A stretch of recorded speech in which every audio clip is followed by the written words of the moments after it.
Gujarat Titans versus Rajasthan Royals के बीच खेला गया क्वालीफायर 1 टाटा आईपीएल 2022 का ये शानदार मुकाबला एक और साबित रहा, जहां पर क्वालीफायर 1 इस मुकाबले में गुजरात टाइटंस की टीम ने एक और बेहतरीन फिनिश करते हुए मुकाबले में ना सिर्फ जीत दर्ज करी बल्कि सीजन की पहली टीम बनी फाइनल में पहुंचने वाली। आप सभी को बता दें दूसरी टीम का इंतजार तो थोड़ा लंबा होगा क्योंकि एलिमिनेटर के बाद दूसरा क्वालीफायर 2 भी खेला जाएगा, जहां पर राजस्थान की टीम का सामना कौन करेगा ये देखना काफी दिलचस्प होगा। लेकिन इस मुकाबले में गुजरात टाइटंस जो कि पहले ही हार चुकी थी मुकाबला, वो जीत छीनी है राजस्थान रॉयल्स की टीम से। संजू सैमसन बस खड़े खड़े देखते रह गए और डेविड मिलर की धमाकेदार पारी ने मुकाबले का रुख ही पलट के रख दिया। पूरे मुकाबले के दौरान चौके से ज्यादा छक्के लगाकर इस बल्लेबाज ने मैच को अपने अंदाज में खत्म किया। राजस्थान की कहां पर गलती हुई, किस तरीके से दोस्तों यहां पर इस मुकाबले में बेहतरीन एक के बाद एक शॉट हमें रनों की बरसात देखने को मिली। खासकर ये था कि इस मुकाबले से पहले काफी देर तक बारिश हुई थी कोलकाता के ईडन गार्डन मैदान पर, लेकिन जब बारिश थमी तो यहां पर रनों की बारिश होती नजर आई। बात करते हैं पूरे मुकाबले की हाईलाइट की, लेकिन उससे पहले अगर आप चैनल पर नए सब्सक्राइब नहीं किए तो जल्द से जल्द चैनल सब्सक्राइब कर दीजिए ताकि आप ऐसी ही लेटेस्ट अपडेट पा सकें। तो कोलकाता के ईडन गार्डन मैदान पर खेला गया ये सेमीफाइनल पहला यानी क्वालीफायर 1, जहां पर गुजरात टाइटंस ने 7 विकेट से मुकाबला जीत दर्ज करा। लेकिन इनकी खतरनाक प्लेइंग 11 में Wriddhiman Saha, Shubman Gill, Matthew Wade, Hardik Pandya, David Miller, Rahul Tewatia, Rashid Khan, Sai Kishore, Yash Dayal, Alzarri Joseph, Mohammed Shami देखने को मिले। तो राजस्थान की प्लेइंग 11 में Yashasvi Jaiswal, Jos Buttler, Sanju Samson, Devdutt Padikkal, Ravichandran Ashwin, Shimron Hetmyer, Riyan Parag, Trent Boult, Prasidh Krishna, Yuzvendra Chahal और ओबेज मैकॉय हमें देखने को मिले। अब बात करें किस तरीके से राजस्थान की टीम ने यहाँ पर पहले बल्लेबाजी करने के लिए उतरी, क्योंकि गुजरात टाइटंस ने टॉस जीतकर यानी हार्दिक पांड्या ने टॉस जीतकर पहले गेंदबाजी करने का मन बनाया था। अब यहाँ पर पहले गेंदबाजी तो उन्होंने करी, लेकिन राजस्थान की तरफ से भी खतरनाक बल्लेबाजी देखने को मिली, जहां संजू सैमसन और जॉस बटलर ने रनों की बरसात कर रखी थी। आप सभी को बताएं किस तरीके से राजस्थान की टीम ने 188 रन 6 विकेट के नुकसान पर बनाए थे, लेकिन इनका पहला विकेट दोस्तों गिरता है यशस्वी जायसवाल के रूप में। टीम का स्कोर महज 11 रन होता है और यहाँ पर यशस्वी जायसवाल आउट हो जाते हैं।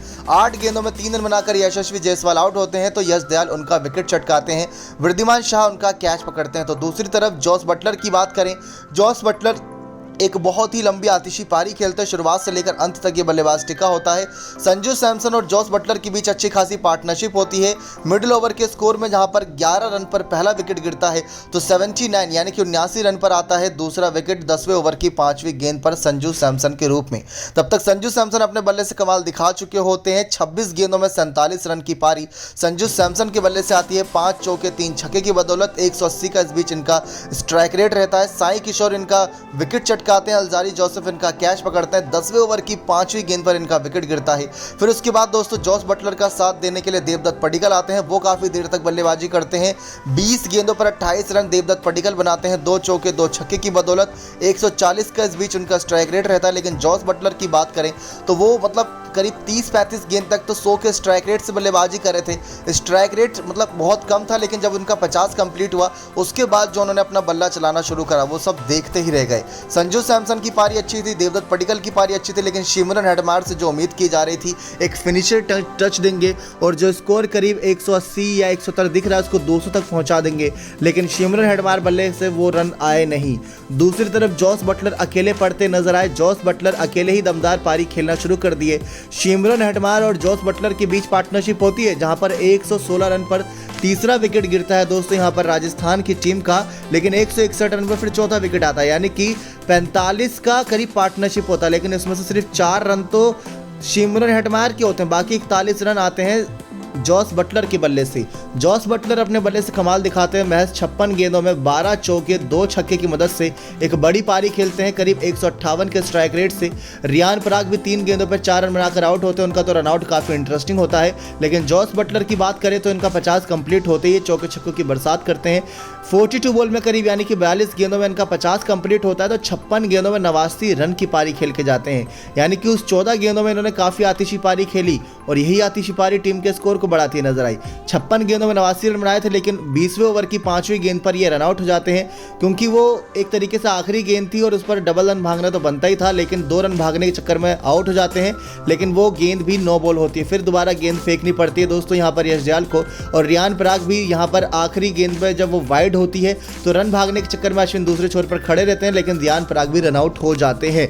फिर एक गेंद में 2 रन बनाकर अश्विन नाबाद खड़े रहते हैं, लेकिन शमी यश दयाल और साई किशोर तीनों को बहुत मार पड़ती है, लेकिन एक एक विकेट भी चटकाते हैं, जहां हार्दिक पांड्या, साई किशोर, यश दयाल और शमी। लेकिन दूसरी तरफ अब बारी आती है गुजरात टाइटंस के चेस की, जहां राजस्थान का ही पहला विकेट जायसवाल के रूप में बहुत जल्दी गिर जाता है, 3 रन बनाकर वो आउट होते हैं।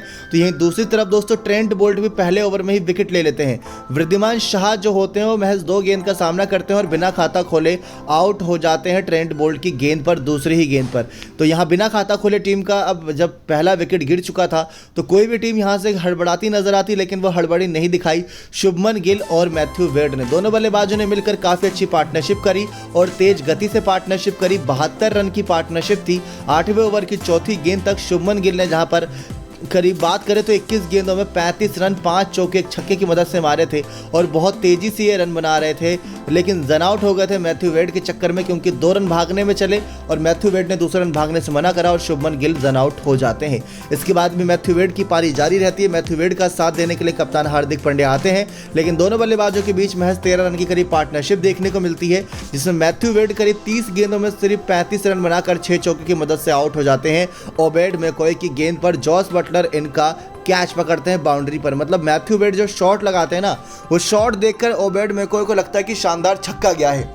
वो मुंडी अपनी दूसरी तरफ फेर लेते हैं, अपनी नज़रें दूसरी तरफ फेर लेते हैं, लेकिन तभी जॉस बटलर उड़ते हुए उस कैच को पकड़ लेते हैं। वो कैच बहुत शानदार था, पूरा मैच पलट सकता था, लेकिन हार्दिक पांड्या और डेविड मिलर ने काम खराब कर दिया।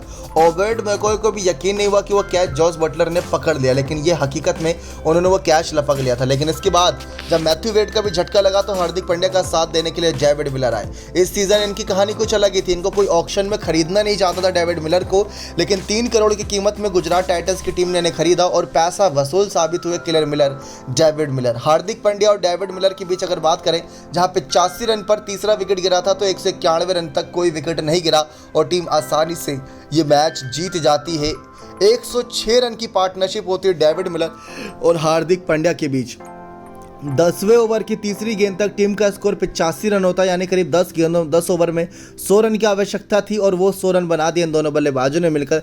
3 गेंद पहले मुकाबला खत्म करा, जहां आखिरी ओवर में 16 रन जीत के लिए चाहिए थे, तो डेविड मिलर ने 3 बैक टू बैक छक्के मारे। प्रसिद्ध कृष्णा की पहली गेंद पर छक्का, करीब 95 मीटर से ज़्यादा का वो छक्का था लंबा, दूसरी गेंद पर छक्का, फिर तीसरी गेंद पर भी छक्का मारा। लेकिन शुरुआत बल्लेबाजी में अच्छे स्ट्राइक रेट के साथ हार्दिक पांड्या ने की थी, जहां उन्होंने 27 गेंदों में 40 रन की पारी 5 चौके की मदद से खेली, तो डेविड मिलर ने 38 गेंदों में 68 रन 3 चौके और 5 छक्के की मदद से मारे। प्रसिद्ध कृष्णा की गेंद पर दोस्तों उन्होंने लगातार 3 बैक टू बैक छक्के मारे, वो सबसे इंटरेस्टिंग था। करीब 2 ओवर में जहां 24 रन जीत के लिए चाहिए थे, 23-24 रन चाहिए थे, वहां से दोस्तों करीब करीब उन्होंने मैच बचा ही लिया था, जो कह सकते हैं डेविड मिलर मतलब मार सकते थे पहले भी, लेकिन ओबेड मैकॉय के उस ओवर में ज़्यादा रन नहीं आते। जहां 166 रन थे 18वें ओवर तक, तो 19वें ओवर तक टीम को यहाँ पर सिर्फ 173 रन ही पहुंचे थे, यानी कि करीब 7 रन ही बन पाए थे वहां पर सिर्फ उस ओवर में। लेकिन इसके बाद आखिरी 3 गेंदों पर यहाँ पर शुरुआती 3 गेंदों पर छक्के मारकर प्रसिद्ध कृष्णा के ओवर में मैच खत्म किया। आपको बता दें किस तरीके से ये नॉकआउट मुकाबले में अब तक का सेकंड हाईएस्ट चेज है, और पहला 200 रन का था जो फाइनल था, और ये दूसरा तीसरा है सबसे बेस्ट 189 रन का और कोलकाता के मैदान पर आया है। आपको बता दें गुजरात टाइटंस एक सीजन में सबसे ज़्यादा चेस करने वाली टीम बन चुकी है बेहतरीन तरीके से। फाइनल ओवर में उन्होंने जो मैच जीता 7 बार। मिलर की बात करें तो शुरुआती 14 गेंदों में सिर्फ 10 रन थे, बाकी 24 गेंदों में इनके 58 रन आए, ये इनकी बहुत खास बात रही। इस मुकाबले के man of the match no doubt David Miller बने इस नॉकआउट मुकाबले में।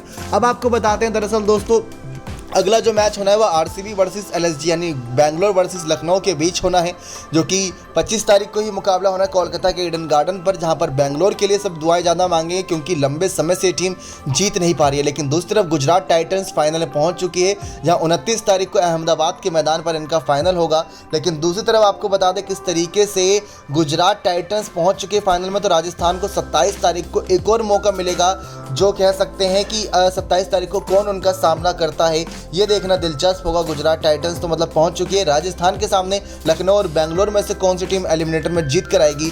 जो कल का मैच जीतेगी वो अंदर यहां पर क्वालीफायर 2 खेलेगी, जो हारेगी वो नॉकआउट हो जाएगी। ऑरेंज कैप की बात करें तो इस मुकाबले में 89 रन की जो पारी खेली जॉस बटलर ने, उसके दम पर ये सबसे आगे निकल चुके हैं। लेकिन इनकी बात करें रनों के मामले में 700 का आंकड़ा पार हो चुका है, 718 रन हो चुके हैं। तो वहीं गेंदबाजी में युजवेंद्र चहल ने आज एक भी विकेट नहीं ली, लेकिन फिर भी 15 मैचों में 26 विकेट के साथ पहले पर है। अभी एक और मौका मिलेगा इन्हें, और वानिंदु हसरंगा बस इनके पीछे ही हैं। तो मतलब मुकाबले काफ़ी इंटरेस्टिंग है। तो गुजरात टाइटंस टाइटंस जो पहली बार इस सीजन टीम उतरी है, पहली बार फाइनल में पहुंच गई, उनके लिए सबसे बड़ा यह तोहफा है। राजस्थान ये मुकाबला 7 विकेट से हारी 3 गेंद पहले और मुकाबले के हीरो बने डेविड मिलर। नेक्स्ट 9 स्पोर्ट्स की